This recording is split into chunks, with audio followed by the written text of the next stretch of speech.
আসসালামু আলাইকুম। দেখতে দেখতে চলে আসলো পবিত্র মাহে রমজান 2023। এই ভিডিওতে আমি আপনাকে দেখিয়ে দিব কিভাবে আপনার নিজ এলাকার সেহরি এবং ইফতারির সঠিক সময় দেখবেন। আপনার মোবাইলের মাধ্যমে কিন্তু এই সিস্টেমটি প্রয়োগ করে খুব সহজেই দেখে নিতে পারবেন। সেই সঙ্গে আপনি জানতে পারবেন নামাজের সঠিক সময় কখন এবং কোন সময় নামাজ পড়া যাবে না। আপনার এলাকার সূর্য অস্ত কখন হবে এবং সূর্যোদয় কখন হবে তাও কিন্তু জানতে পারবেন। আর সেহরি এবং ইফতারের সময় অ্যালার্মও সেট করে দিতে পারবেন এই একটি সিস্টেম প্রয়োগ করেই। প্রথমে আপনি একটি অ্যাপ ইনস্টল করবেন। অ্যাপটি ইনস্টল করার সিস্টেম ভিডিও শেষের দিকে দেখাবো।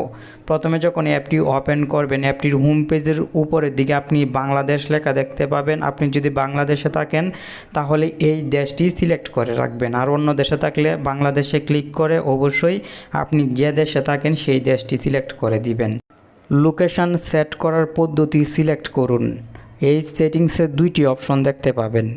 এখান থেকে আপনি জিপিএস লোকেশন ভিত্তিক এই অপশনে ক্লিক করবেন। আমার মোবাইলের লোকেশন সেটিংসটি অফ আছে, তাই এখানে দেখাচ্ছে, আবার চেষ্টা করুন। আমি লোকেশন সেটিংসটি এখন অন করে দিব। আপনার যদি এমন হয় তাহলে লোকেশন সেটিংসটি অবশ্যই অন করে দিবেন। লোকেশন সেটিংসটি অন করার পর পুনরায় জিপিএসে ক্লিক করার সঙ্গে সঙ্গে কিন্তু মোবাইলের একবার অ্যালাউ দেওয়ার প্রয়োজন হবে। আপনি অবশ্যই অ্যালাউটি দিয়ে দিবেন। সঙ্গে সঙ্গে কিন্তু গুগল ম্যাপে আপনাকে নিয়ে যাওয়া হবে এবং এখানে শো হবে আপনার এলাকার নাম। যখন এলাকার নামটি এখানে দেখতে পাবেন, আর কনফিউশন থাকলে জুম করে কিন্তু আপনি দেখে নিতে পারবেন। যখন 100% কনফার্ম হবেন তখন সেভে ক্লিক করবেন। তাহলে আপনার নিজ এলাকার সেহরি এবং ইফতারির সঠিক সময় জানতে পারবেন। উপরের দিকে লক্ষ্য করলে আপনি মাজাব দেখতে পাবেন, মানে আপনি কোন মাজাব মানেন সেই মাজাব এখান থেকে সিলেক্ট করতে হবে। আমি হানাফি সিলেক্ট করে দিলাম। আপনি এখান থেকে মালিকি, হাম্বলি, আহলে হাদিস, এক কথায় যে মাজাব মানেন সেই মাজাবটি সিলেক্ট করে সেভে ক্লিক করে দিবেন। অ্যাপটির হোম পেজে এখন আপনাকে নিয়ে আসা হলো।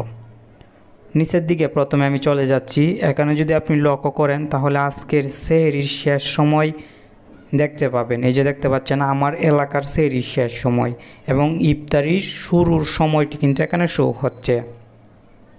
ইফতারির বাকি কয় মিনিট আছে তাও এখানে দেখাচ্ছে। এখানে কিন্তু আপনার এলাকার সঠিক সময় জানতে পারবেন।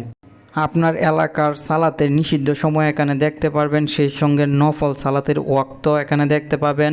উপরের দিকে লক্ষ্য করলে আজকে কততম রমজান তাও দেখতে পাবেন এবং তারিখ দেখতে পাবেন। এই পাশে আপনি যদি লক্ষ্য করেন তাহলে সূর্যোদয় এবং সূর্য অস্ত কয়টার সময় আপনার এলাকায় দেখতে পাবেন এবং সামনে কোন নামাজের ওয়াক্ত শেষ হতে চলেছে এখানে শো হবে এবং সময়টি শো হবে। এক কথায় এই অ্যাপটি অসাধারণ। আপনি যদি এখানে লক্ষ্য করেন তাহলে 5 ওয়াক্ত নামাজের সময় দেখতে পাবেন। লোকেশন সেটিংসে যদি আপনি আপনার নিজ জেলা খুঁজে না পান তাহলে এখান থেকে আপনি জিপিএস লোকেশনে ক্লিক করে ম্যানুয়ালি সিলেক্ট করে দিতে পারেন। এখানে ক্লিক করলে কিন্তু আপনাকে এই পেজে নিয়ে আসা হবে। এখান থেকে আপনি জেলা ভিত্তিকে ক্লিক করে দিবেন এবং জেলা নির্বাচন করুন অপশনে ক্লিক করে এখান থেকে আপনার নিজ জেলা সিলেক্ট করে দিবেন। অনেক সময় জিপিএস মানে লোকেশন সেটিংসটি ভুল কাজ করতে পারে, ম্যানুয়ালি আপনি সিলেক্ট করে দিতে পারেন। আর সেহরি এবং ইফতারির সময় অ্যালার্ম সেট করা কিন্তু খুবই সহজ এই অ্যাপটির মাধ্যমে। এখানে শুধু অ্যালার্মে ক্লিক করলেই কিন্তু অটোমেটিক আপনার মোবাইলে অ্যালার্ম সেট হয়ে যাবে। ঠিক আছে, এভাবে সেহরি এবং ইফতারির অ্যালার্ম সেট করতে পারবেন। আজকের ভিডিওতে হয়তো আপনি আমার কণ্ঠটা একটু খারাপ শুনতে পাচ্ছেন, অবশ্যই ক্ষমা দৃষ্টিতে দেখবেন। আশা করি পরবর্তীতে আপনি আরও নতুন নতুন ভিডিও পাবেন।